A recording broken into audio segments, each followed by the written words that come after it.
Welcome back. If you're just joining, you're tuned into the Foxworth Theory, and I'm your host, Eugenia Foxworth, and our guest is financial expert Will Roundtree.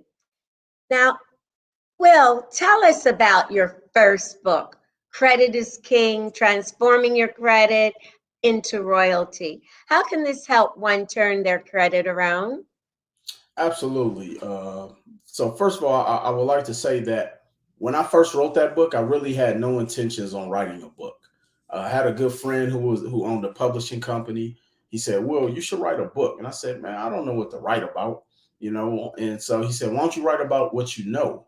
So he told me to write the book about credit. Started writing it, and but I didn't want it to be just like the million other books out there on credit. So I wanted to make it from my perspective, one more like a manual. So it's a book that you don't necessarily have to read straight through. Literally, you can figure out whatever scenario you may be going through from a credit standpoint, whether it's education, trying to rebuild it, trying to maintain it, how to deal with creditors, how to build your children's credit, and even the myths of credit. And literally go and find that section within that book.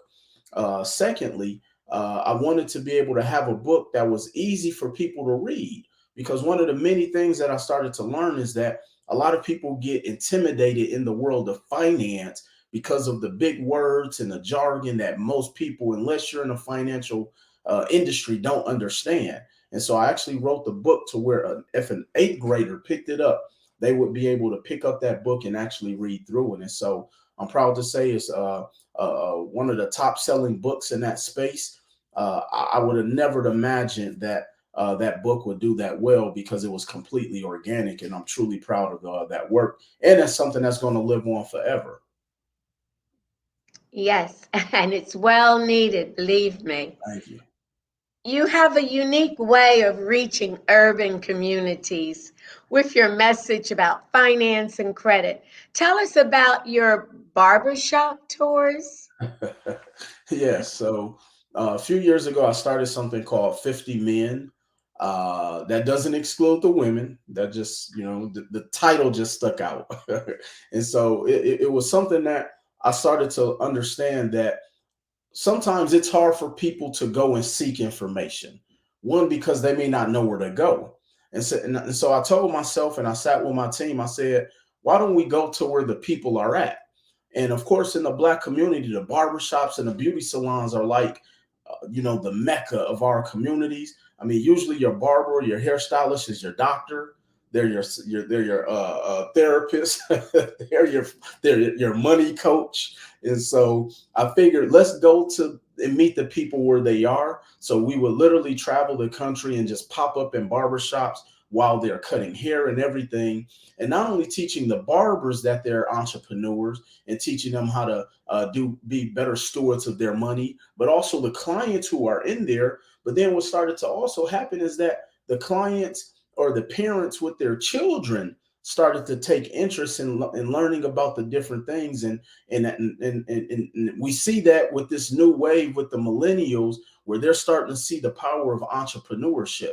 And so my 50 men is something that we've now adopted and turned it into a nonprofit, and we're working with various organizations to be able to really reach the masses at a lot quicker, because I think that this is a message that a lot of people, it's usually their first time even hearing some of the terminology that we're talking about when it comes to understanding how money works, entrepreneurship, home ownership, credit, et cetera, et cetera. And so, yeah, it's something that we're going to continue to do. It's a wonderful, wonderful thing that you've Thank you. taken on. Now, last year, you embarked on a tour of cities to Yes. spread your message of taking care of one's credit and finance. The Cocktails and Credit Tour. Where did Yes. you go and was this successful? I'm only imagining drunken people trying to figure it out. So when I first came up with the concept, people didn't get it, and I actually attempted to try this out about five. It's going on probably 6 years now, and that was the first thing people said. Why would people come to a bar to hear about financial services? And so I said, but then I had to share with people, it's no different than a networking event that's at a bar. But I put my different spin on it. And so I called it Cocktails and Credit, which is where we go into local cities and teach financial literacy. And so last year, we actually did several pop ups from Atlanta to Houston to DC, Milwaukee, Chicago. So I can't even remember all the cities, LA. And when I tell you that it was so inspiring when we got to that first city to see there were literally people standing in line, lined up around the building. And I remember walking up and people were asking, is there a rapper in town? Like who's performing tonight? But it was people standing in line coming to this event to learn about financial literacy. And that's when I knew I had something. And so I wanted to make it my point to continue the trend.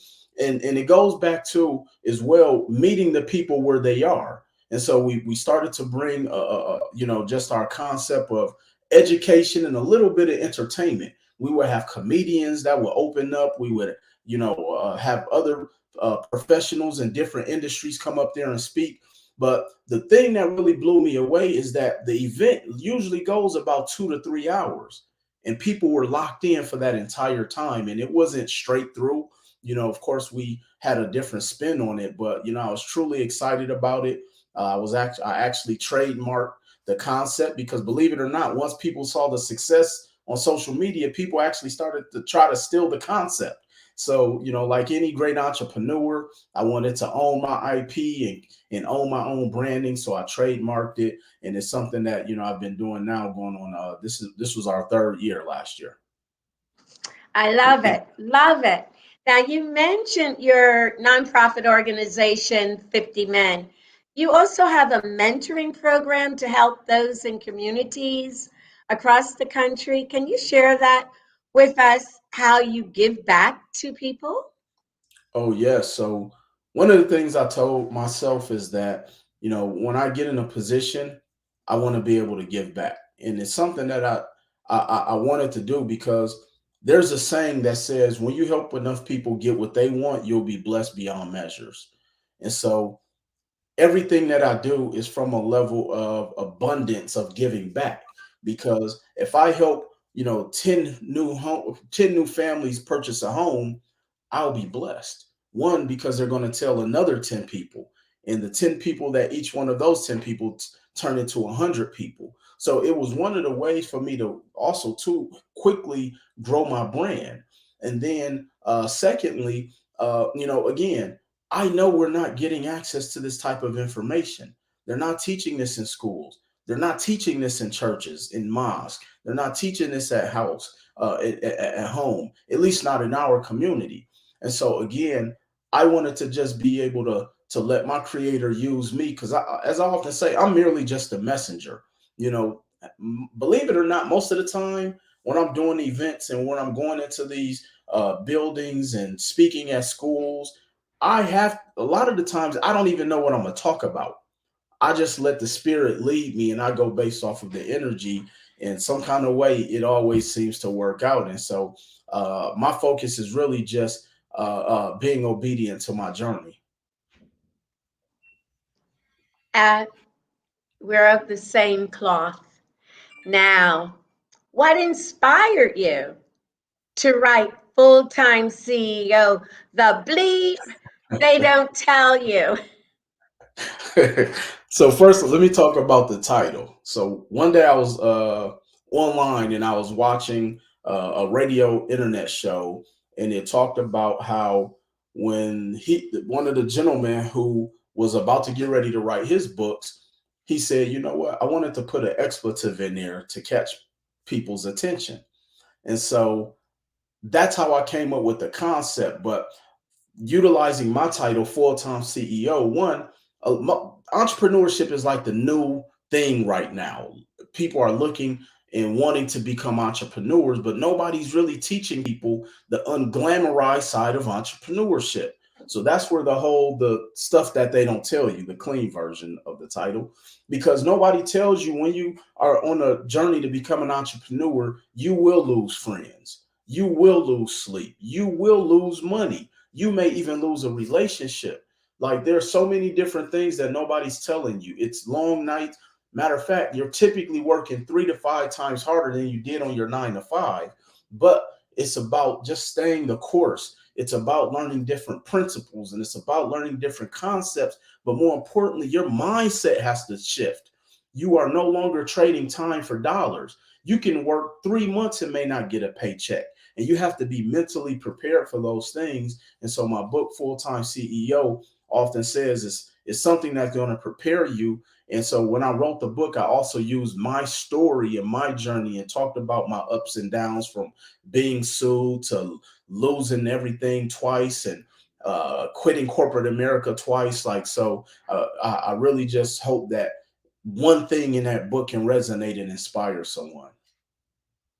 And it has, I'm sure it will, and it will continue. Thank you. Now, any advice you can share with our viewers about finance and credit, or for those who want to become a financial advisor? Well, I like to consider myself more of a strategist because an advisor, you got to have a certain credential. So I don't have the letters behind my name, but that doesn't take away my impact that I've had in the community. And so the biggest advice I would give someone is that, understand in this space, unfortunately, a lot of people get drawn away because they don't understand how money works. And I want to leave people with these 3 things. If you study these 3 things, it will literally change your life. And it's called the debt structure. We have what's called structured debt, unstructured debt, and restructured debt. Wealthy people understand the power of structured debt. And when we start to change our mindset of what debt really is how wealth is created, but it's through structured. It's all structured. What most of us have been accustomed to is unstructured debt. This is when we go out and buy the houses we can't afford to impress the people who don't like us. We buy the vehicles we can't afford. We go out and take trips we can't afford by using money that we really don't have access to.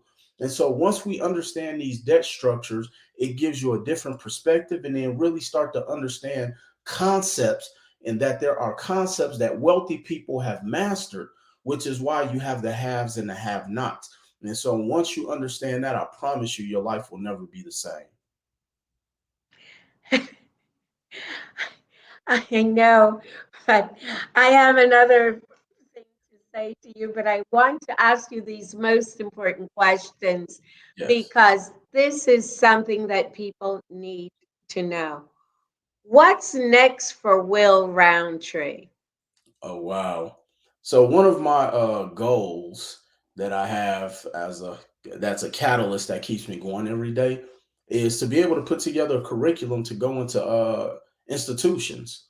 And so I've been fortunate enough to actually do a couple licensing deals with a couple universities, historically black colleges. So I was extremely proud of that. But my main focus is really to be able to educate the youth. I'm actually working on a real estate coaching program for teens because I think that we have to start as young as educating them when they're teenagers. Because usually by the time they get to college, they know nothing about finances. And then while they're in college, that's when they usually put themselves in a state of ruin. And so I want to be able to change that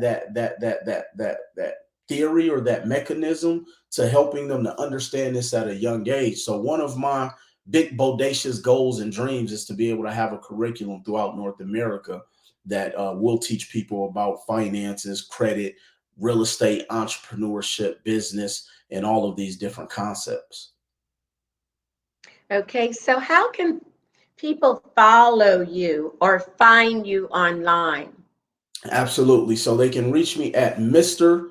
Will Roundtree on all social media platforms. I have a ton of content. I have hundreds of videos on YouTube. I mean, I literally had clients tell me, I had one client who said he built a $15 million real estate portfolio just following my YouTube channel. And so I give a lot of content away that people charge tens of thousands of dollars for. So again, you can reach me across all social media platforms at Mr. Will Roundtree. Well, Mr. Will Roundtree, I want to tell you something. My business, when I'm not interviewing successful people such as yourself, I own a real estate company. Oh, wow. And when I Googled you on YouTube and I listened to the things that you said, I said the gentleman is spot on. And Thank you. and and you know, and that's why it's so important to have you here. And you are. Age to me is a number. Yes. It means nothing. But for you to have gathered all of this knowledge. I laughed when you said you were selling cookies and things like that. Did I not follow you a little bit Absolutely. as a child? And I laughed. I said he could have been my son because those are some of the things that I did. Um, but I just did it because I do two and three things at a time. And I was listening to you, and then you said your cocktail party. I'm thinking, how is that going to work? But so so I was just anxious. I was waiting to see how you did it, but it has been my pleasure. Thank you. Thank And Will Roundtree, thank you for joining us Thank you. Thank you. today, and thank you for your knowledge and the things that you've done to uplift us. And I'd like to thank the viewers for tuning in to the Foxworth Theory, which airs every Tuesday and Thursday at 9 p.m. Eastern Standard Time on the Foxworth Theory Network. Thank you.